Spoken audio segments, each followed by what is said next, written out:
ಏಳನೇ ಬಾರಿಗೆ ಪರಿಸರ ಸೂಕ್ಷ್ಮ ವಲಯದ ಕುರಿತಾಗಿ ಈಗ ಸರ್ಕಾರ ಅಧಿಸೂಚನೆಯನ್ನು ಹೊರಡಿಸಿರುವಂಥದ್ದು ಒಂದು ರೀತಿಯಲ್ಲಿ ಈಗ ಆತಂಕಕ್ಕೆ ಕಾರಣ ಆಗಿರುವಂಥದ್ದು. ಈ ವಿಚಾರದ ಕುರಿತಾಗಿ ಉಡುಪಿ ಚಿಕ್ಕಮಗಳೂರು ಲೋಕಸಭಾ ಕ್ಷೇತ್ರ ಸಂಸದರಾಗಿರುವಂತಹ ಕೋಟ ಶ್ರೀನಿವಾಸ ಪೂಜೆ ಅವರ ನೇತೃತ್ವದಲ್ಲಿ ಚಿಕ್ಕಮಗಳೂರಿನಲ್ಲಿ ಒಂದು ಸಭೆಯನ್ನು ಕೂಡ ನಡೆಸಲಾಗಿದೆ. ಈ ಒಂದು ಸಭೆಗೆ ಶೃಂಗೇರಿ ಕ್ಷೇತ್ರದಿಂದ ರೈತ ಒಕ್ಕೂಟದ 150ಕ್ಕೂ ಹೆಚ್ಚು ಸದಸ್ಯರು ಕೂಡ ಭಾಗವಹಿಸಿದ್ರು. ಇದ್ರ ಕುರಿತಾಗಿ ಮಾತನಾಡೋದು ನಮ್ಮ ಜೊತೆ ರೈತ ಒಕ್ಕೂಟದ ಪ್ರಮುಖರಾಗಿರುವಂತಹ ಹಾಗೆ ಡಿಸಿಸಿ ಬ್ಯಾಂಕ್ ನಿರ್ದೇಶಕರಾಗಿರುವಂತಹ ಶ್ರೀಯುತ ಸತೀಶ್ ಅದ್ದಡ್ ಅವರಿದ್ದಾರೆ. ಸರ್, ಮೊದಲನೇದಾಗಿ ಪರಿಸರ ಸೂಕ್ಷ್ಮ ವಲಯದ ಕುರಿತಾಗಿ MP ಅವರ ನೇತೃತ್ವದಲ್ಲಿ ಸಭೆಯನ್ನು ಮೊನ್ನೆ ನಡೆಸಲಾಗಿತ್ತು. ನೀವು ಕೂಡ ಈ ಒಂದು ಸಭೆಯಲ್ಲಿ ಭಾಗವಹಿಸಿದೆ. ಸಭೆಯಲ್ಲಿ ಪ್ರಮುಖವಾಗಿ ಪರಿಸರ ಸೂಕ್ಷ್ಮ ವಲಯದ ಕುರಿತಾಗಿ ಏನೋ ಒಂದು ಚರ್ಚೆಯನ್ನು ಮಾಡಲಾಗಿದೆ. ಸರ್ಕಾರ 7ನೇ ಬಾರಿ ಅಧಿಸೂಚನೆಯನ್ನು ಹೊರಡಿಸಿದೆ. ಆ ಸಭೆಯಲ್ಲಿ ಭಾಳಷ್ಟು ರೈತರು ಬಂದಿದ್ದರು, ಭಾಳ ಆತಂಕವನ್ನು ವ್ಯಕ್ತಪಡಿಸಿದರು. ಆ ಆತಂಕ ಏನಪ್ಪ ಅಂತಂದರೆ, ಪರಿಸರ ಸೂಕ್ಷ್ಮ ವಲಯವಾಗಿ ಘೋಷಣೆ ಆದರೆ ರೈತರ ಬದುಕು ಮೂರಾ ಬಟ್ಟೆ ಆಗ್ತದೆ ಅನ್ನುವಂಥದ್ದು ಅಲ್ಲೊಂದು ಒಟ್ಟಾರೆ ಅಭಿಪ್ರಾಯವಾಗಿತ್ತು.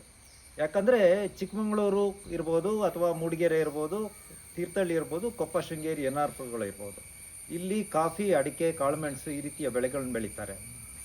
ಅದಕ್ಕೆ ಬಹಳ ಪ್ರಮುಖವಾಗಿ ರಾಸಾಯನಿಕ ಗೊಬ್ಬರಗಳನ್ನ ಬಳಸ್ತಾರೆ. ಮತ್ತು ಮಳೆ ಅಧಿಕವಾಗಿರೋದ್ರಿಂದ ಅದಕ್ಕೆ ಬೋರ್ಡೋ ಮಿಶ್ರಣ ಮತ್ತು ಇನ್ನಿತರ ರಾಸಾಯನಿಕಗಳನ್ನು ಸಿಂಪಡಿಸದೇ ಇದ್ದರೆ ಕೊಳೆ ರೋಗದಲ್ಲಿ ಕೊಳೆ ಬಂದು ಸರ್ವನಾಶ ಆಗ್ತಾವೆ ಬೆಳೆ. ಹಾಗಾಗಿ ಈ ಪರಿಸರ ಸೂಕ್ಷ್ಮ ವಲಯವಾಗಿ ಘೋಷಣೆ ಆದರೆ ಈ ರೀತಿಯ ಯಾವುದೇ ಸ್ಪೆಕ್ಟಿಸೈಡ್ ಇರ್ಬೋದು, ಫಂಗಿಸೈಡ್ ಇರ್ಬೋದು, ಅಥವಾ ರಾಸಾಯನಿಕ ಗೊಬ್ಬರಗಳನ್ನ ಬಳಸುವಂತಿಲ್ಲ ಅನ್ನೋದು ಆ ಗೈಡ್ಲೈನಲ್ಲಿ ಇರ್ತಕ್ಕಂಥದ್ದು. ಅದು ಬಹಳ ಮುಖ್ಯವಾಗಿ ಚರ್ಚೆ ಆಗಿರ್ತಕ್ಕಂಥದ್ದು, ರೈತರ ಆತಂಕಕ್ಕೆ ಒಳಗಾಗುವಂಥ ವಿಚಾರ ಅಂತ ಅಲ್ಲೊಂದು ಚರ್ಚೆ ಆಯಿತು. ಅದರ ಜೊತೆಗೆ ಮಲೆನಾಡಿನ ರೈತರು ಅಂದರೆ ಕಾಡಿನೊಂದಿಗೆ ಒಂದು ಅವಿನಾಭಾವ ಸಂಬಂಧವನ್ನು ಹೊಂದ್ಕೊಂಡು ಬಂದಂಥವ್ರು ಬಹಳ ವರ್ಷಗಳಿಂದ. ಇಲ್ಲಿ ಗಿಡ, ಮರ, ಪ್ರಾಣಿ, ಪಕ್ಷಿಗಳನ್ನ ಪೂಜಿಸ್ಕೊಂಡು ಬಂದಂಥವ್ರು. ಜೊತೆಗೆ ನೂರಾರು ವರ್ಷಗಳಿಂದ ನಮ್ಮ ದೈಯದ ಬನಗಳು, ಹಾಡಿಗಳು, ಹಾಗೆ ಸೊಪ್ಪು, ದರ್ಗು, ಸೌದೆ ತರಲಿಕ್ಕೆ ಮಾಡಿಕೊಂಡಂತಹ ಹಡ್ಡೆಗಳು, ಇವುಗಳು ಸಹ ರೈತರು ಕಷ್ಟಪಟ್ಟು ಬೆಳೆಸ್ಕೊಂಬಂದಿರ್ತಕ್ಕಂಥದ್ದು. ಮತ್ತು ಸಾಂಪ್ರದಾಯಿಕ ಮಲೆನಾಡಿನ ರೈತರ ಸಂಪ್ರದಾಯಗಳು, ಅವುಗಳಿಗೂ ಹೋಗಲಿಕ್ಕೆ ಸಾಧ್ಯವಾಗದಂಥ ಪರಿಸ್ಥಿತಿ ಬರ್ತದೆ ಅಂತಕ್ಕಂಥದ್ದು ಒಟ್ಟು ಅವತ್ತಿನ ಸಭೆಯಲ್ಲಿ ಬಂದಂಥ ಅಭಿಪ್ರಾಯ.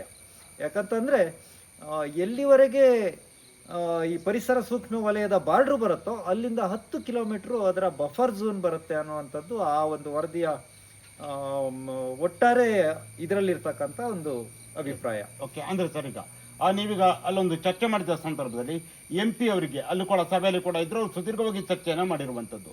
ಈ ಸಂದರ್ಭದಲ್ಲಿ ರೈತ ಒಕ್ಕೂಟದಿಂದ MP ಅವರಿಗೆ ಯಾವ ರೀತಿಯಾದ ಕನ್ವೆ ಮಾಡೋದಾಗಿರ್ಬೋದು ಅಥವಾ ಮನವಿ ಸಲ್ಲಿಸುವ ಕೆಲಸ ಆಗಿದೆ?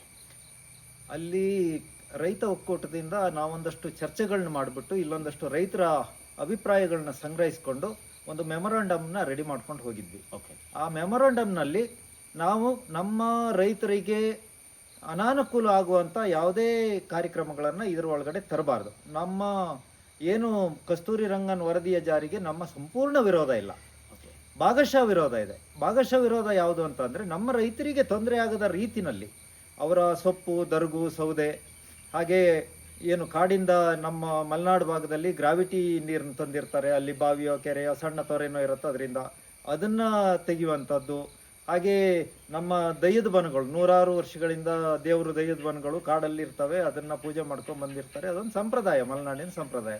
ಅವುಗಳಿಗೆ ತೊಂದರೆ ಆಗದ ರೀತಿಯಲ್ಲಿ ಸೊಪ್ಪು, ದರ್ಗು, ಸೌದೆ ತರಲಿಕ್ಕೆ ತೊಂದರೆ ಆಗದ ರೀತಿಯಲ್ಲಿ, ಹಾಗೆ ಏನು ಇವತ್ತು ರಾಸಾಯನಿಕಗಳನ್ನ ಬಳಸಬಾರ್ದು, ಹಾಗೆ ಬೋರ್ಡೋ ಮಿಶ್ರಣವನ್ನು ಹೊಡಿಬಾರ್ದು ಅಂತಾರೆ, ಅವುಗಳನ್ನು ಸಹ ಇದರಿಂದ ಏನು ನಮ್ಮ ಅವರು ಹೊರಡಿಸಿರ್ತಕ್ಕಂಥ ಅಧಿಸೂಚನೆಯಿಂದ ಕೈ ಬಿಟ್ಟು ಉಳಿದಂತೆ ಕಸ್ತೂರಿ ರಂಗನ್ ವರದಿ ಮಾಡಲಿಕ್ಕೆ ನಮ್ಮ ಸಂಪೂರ್ಣ ವಿರೋಧ ಎಲ್ಲ ಮಾಡಲಿ ಅಂತ ಒಂದು ಅಭಿಪ್ರಾಯ. ಅದೇ ರೀತಿ ನಾವು ಮನವಿಯನ್ನು ಕೊಟ್ಟಿವಿ. ಮತ್ತು ಅದಕ್ಕೆ ಪೂರಕವಾಗಿ ನೀವು ಸಹ ಸ್ಪಂದಿಸಬೇಕು. ಮತ್ತು ನಮ್ಮ ರೈತ ನಿಯೋಗವನ್ನು ಸಹ ಕೇಂದ್ರದ ಏನು ಪರಿಸರ ಸಚಿವ ಭೂಪೇಂದ್ರ ಯಾದವ್ ಇದ್ದಾರೆ, ಅವರ ಭೇಟಿ ಮಾಡಿಸ್ಬೇಕು. ಅವ್ರಿಗೆ ಮನವರಿಕೆ ಮಾಡೋ ರೀತಿಯಲ್ಲಿ ನೀವು ಪ್ರಯತ್ನ ಮಾಡಬೇಕು, ನೀವು ನಮ್ಮ ಜನಪ್ರತಿನಿಧಿ ಅಂತ ಹೇಳಿಬಿಟ್ಟು. ಓಕೆ ಸರ್, ಅಂದರೆ ಈಗ ನೀವೀಗ ಮನವಿಯನ್ನು ಸಲ್ಲಿಸಿದ್ರೆ, ಚರ್ಚೆಯನ್ನು ಮಾಡಿದ ಸಂದರ್ಭದಲ್ಲಿ ಸಂಸದರು ಈ ವಿಚಾರದ ಕುರಿತಾಗಿ ಏನು ಕ್ರಮವನ್ನು ಕೈಗೊಳ್ತಾರೆ ಅಥವಾ ಆ ಒಂದು ಚರ್ಚೆಯಲ್ಲಿ ಅಂತಿಮವಾಗಿ ಆ ಒಂದು ತೀರ್ಮಾನಕ್ಕೆ ಬರಲಾಯಿತು?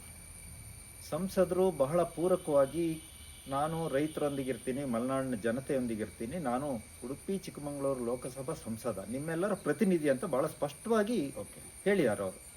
ಅದರ ಜೊತೆಗೆ ರಾಜ್ಯ ಸರ್ಕಾರವನ್ನು ಕೈಬಿಟ್ಟು ಈ ಒಂದು ಯೋಜನೆಯ ವಿರೋಧ ಮಾಡಲಿಕ್ಕೆ ಸಾಧ್ಯ ಆಗುವುದಿಲ್ಲ. ರಾಜ್ಯ ಸರ್ಕಾರವನ್ನು ಈ ಒಂದು ಯೋಜನೆ ವಿರೋಧಿಯಲ್ಲಿ ನಾವನ್ನು ಸೇರಿಸ್ಕೊಂಡು ಕೇಂದ್ರದ ಜೊತೆ ಮಾತಾಡೋಣ, ಕೇಂದ್ರದ ಸಚಿವರಿಗೆ ಈ ಬಗ್ಗೆ ಮನವರಿಕೆ ಮಾಡಿಕೊಳ್ಳೋಣ.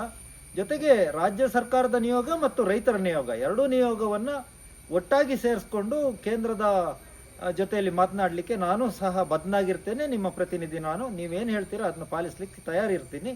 ಅಲ್ಲಿ ಭೇಟಿ ಮಾಡಿಸುವಂಥ ಎಲ್ಲ ಕೆಲಸವನ್ನು ನಾನು ಮಾಡ್ತೀನಿ ನನ್ನ ಕಡೆಯಿಂದ ಆಗುವಂಥದ್ದು ಅಂತ ನಮಗೆ ಭರವಸೆಯನ್ನು ಕೊಟ್ಟಿದ್ದಾರೆ. ಓಕೆ ಸರ್, ಈಗ ಒಂದು ರೀತಿಯಲ್ಲಿ ಈ ಒಂದು ಅಧಿಸೂಚನೆ ಬಂಧನದ ಅದರಲ್ಲೂ ಪ್ರಮುಖವಾಗಿ 7ನೇ ಬಾರಿ ಮತ್ತು ಕೊನೆಯ ಬಾರಿ ಅಂತಲೂ ಕೂಡ ಅದರಲ್ಲಿ ಮೆನ್ಷನ್ ಮಾಡಿರೋ ಹಿನ್ನೆಲೆಯಲ್ಲಿ ಎಲ್ಲರೂ ಕೂಡ ಒಂದು ರೀತಿಯಲ್ಲಿ ರೈತರಾಗಿರ್ಬೋದು, ಮಲೆನಾಡಿಗರು ಒಂದು ರೀತಿಯಲ್ಲಿ ಭಯದ ವಾತಾವರಣದಲ್ಲಿ ಇರುವಂಥದ್ದು. ಭಯದ ವಾತಾವರಣದಲ್ಲಿರುವಂತಹ ಮಲೆನಾಡಿಗರಾಗಿರ್ಬೋದು, ರೈತರಿಗೆ ಯಾವ ರೀತಿಯಾಗಿ ಧೈರ್ಯ ತುಂಬ ಕೆಲಸವನ್ನು ಮಾಡ್ತೀರಾ? ನಾವು ಈ ಹಿಂದೆನೇ ಈ ಬಗ್ಗೆ ಒಂದು ಸಣ್ಣ ತಯಾರಿಯನ್ನು ಮಾಡ್ಕೊಂಡಿದ್ವಿ. ನಾವು ಪ್ರತಿ ಗ್ರಾಮ ಪಂಚಾಯತಿನಲ್ಲಿ ಒಂದಷ್ಟು ರೈತರುಗಳನ್ನ ಸೇರಿಸ್ಕೊಂಡು ಅಲ್ಲಿಂದ ಆಕ್ಷೇಪಣೆಗಳನ್ನ ಸಲ್ಲಿಸುವಂಥ ಕೆಲಸವನ್ನು ನಾವು ಮಾಡಬೇಕು ಅಂತ ತೀರ್ಮಾನ ಮಾಡಿದ್ವಿ. ಅದಕ್ಕೋಸ್ಕರ ನಾವೊಂದು ಫಾರ್ಮೆಟನ್ನು ಸಹ ರೆಡಿ ಮಾಡ್ಕೊಂಡಿದ್ವಿ.